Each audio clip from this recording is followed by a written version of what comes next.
नमस्कार साथियों, आज का वीडियो मध्य प्रदेश की उन महिलाओं के लिए जिनके खाते में अभी तक लाडली बहन योजना के पैसे नहीं आए। तो आपको पता है जून की किस्त 15 जून को आ चुकी थी। तो कई महिलाएं ऐसी भी थीं जिनके खाते में अभी तक लाडली बहना योजना के पैसे नहीं आए, यानी उनकी जो पैसे थे वो रोक दिए गए। तो ऐसे क्या क्या कारण है जिसके कारण आपके पैसे रुक गए या फिर आपका लाडली बहना योजना में से आपका नाम कट गया है? तो ये 3 कारण आपको बताने वाला हूं, कहीं आप ऐसी कोई गलती तो नहीं कर रहे हो जिसके कारण आपके पैसे कट जाए। और लास्ट में मैं आपको इस वीडियो के अंदर बताऊंगा कि आपको क्या क्या काम करने हैं जिससे आपके लाडली बहना योजना के पैसे अगले महीने या फिर आपके कभी भी आपके पैसे नहीं रुके, टाइम से सभी के साथ आपके पैसे आ जाए। ठीक है, तो चलिए सबसे पहले हम बात करते हैं ऐसी क्या कारण है जिसके कारण लाडली बहना योजना के पैसे आपके खाते में नहीं आ रहे हैं। तो सबसे पहला कारण जो हो सकता है वो क्या हो सकता है कि आपने ई-केवाईसी नहीं कराई है। यानी आपका खाता लगा होता है कि नहीं, यानी कि जो लाडली बहना योजना का अकाउंट होता है उसके अंदर आपका बैंक अकाउंट लगा होता है। तो कभी कभी क्या होता है कि हमने ई-केवाईसी नहीं कराई। तो आपको सबसे पहले ये देखना है कि आपके बैंक में जाके पूछ लो कि आपकी ई-केवाईसी है या फिर नहीं है। दूसरी चीज, आपको अपने बैंक खाते को आपको आधार कार्ड से लिंक जरूर कराना है। पहला काम ये जरूर करना है। ठीक है, तो ये 2 चीजें आप चेक कर लीजिए, आपकी ई-केवाईसी है या फिर नहीं है। दूसरा, आपका जो आधार कार्ड है वो बैंक खाते से लिंक है या नहीं। अगर आपका आधार कार्ड बैंक खाते से लिंक नहीं है तो आपके खाते में पैसे नहीं आएंगे। ठीक है, लेकिन जैसे आपका आधार कार्ड बैंक खाते से लिंक हो जाएगा फिर आपके पैसे आ जाएंगे। ठीक है, तो ज्यादा टेंशन लेने वाली की बात नहीं है। तो सबसे पहली बात समझ में आ गई। तो सबसे पहले ये चेक कर लो कि आपके बैंक में ई-केवाईसी आपने कराई है या फिर नहीं कराई।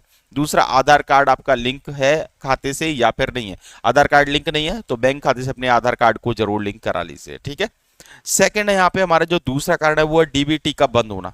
तो देखो, बैंक के जो पैसे आते हैं, आपके जो पेंशन के जो पैसे आते हैं योजना के, वो डायरेक्ट आपके खाते में आते हैं। ठीक है, तो उन्हीं खातों में आते हैं जिसमें डीबीटी एक्टिव होता है।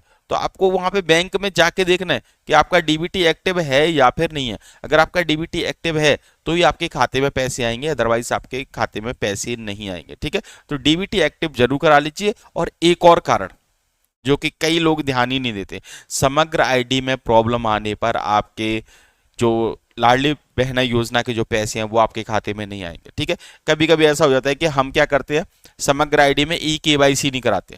ठीक है, और केवाईसी नहीं कराते, इसके कारण क्या होता है, समग्र आईडी से हमारा नाम कट जाता है।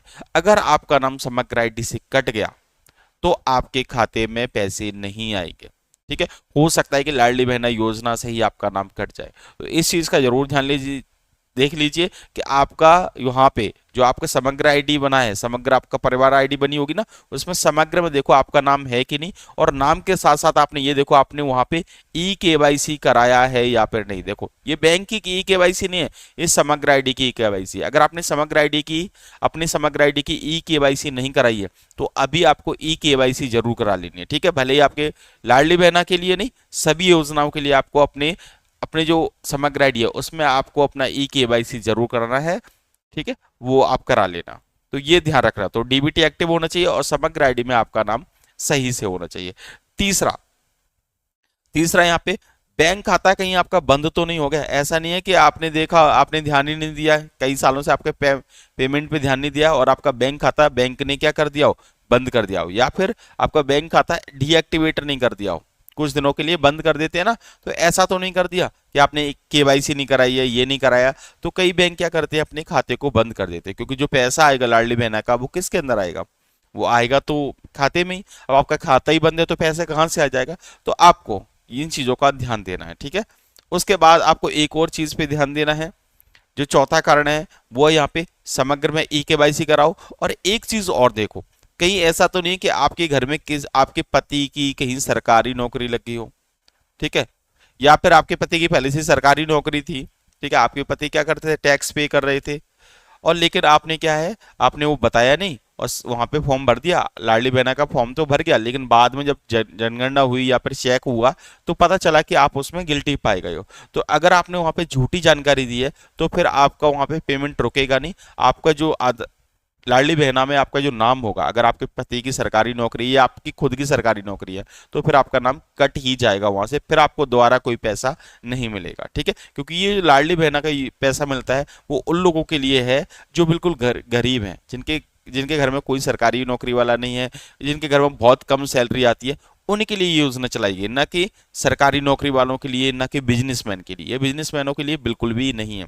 तो ध्यान रखिए, अगर आपने गलत जानकारी भरी है और बाद में आपका नाम कट गया तो फिर वो दोबारा नहीं जुड़ेगा। आप सोच रहे हो कि हम दोबारा से आवेदन कर दें, तो वो नहीं कर पाओगे। लेकिन अगर आपने कुछ गलतियां हो गई हैं, जैसे कि आपका KYC नहीं हुआ, ठीक है, आधार कार्ड आपका लिंक नहीं हुआ बैंक से, तो ये तो हम करा सकते हैं। अगर आपने बैंक से आधार कार्ड लिंक करा लिया, ठीक है, बैंक खाते में आधार कार्ड के लिंक की प्रॉब्लम तो वो तो सही हो जाएगी, ठीक है। समग्र आईडी में KYC है, उसको भी करा लो, वो भी हो जाएगा। तो उससे तो बाद में आपके पैसे आ जाएंगे, ठीक है। तो ये चीज आपको ध्यान देना है। तो अगर आपको ये मेरे द्वारा दी गई जानकारी अगर आपको पसंद आई है, तो जितनी भी लाडली बहना है वो इस वीडियो को जरूर लाइक कर दीजिए। चैनल पर नए हो, चैनल को सब्सक्राइब कर दीजिए। अपने जानकारी वाले सभी दोस्तों को इसको शेयर जरूर कीजिए, जिससे कि ये जानकारी अधिकतर लोगों को पहुंच सके और इस असुविधा से वो बच सके, ठीक है। तो चलिए मिलते हैं नई वीडियो के साथ, तब तक के लिए जय हिंद, वंदे मातरम।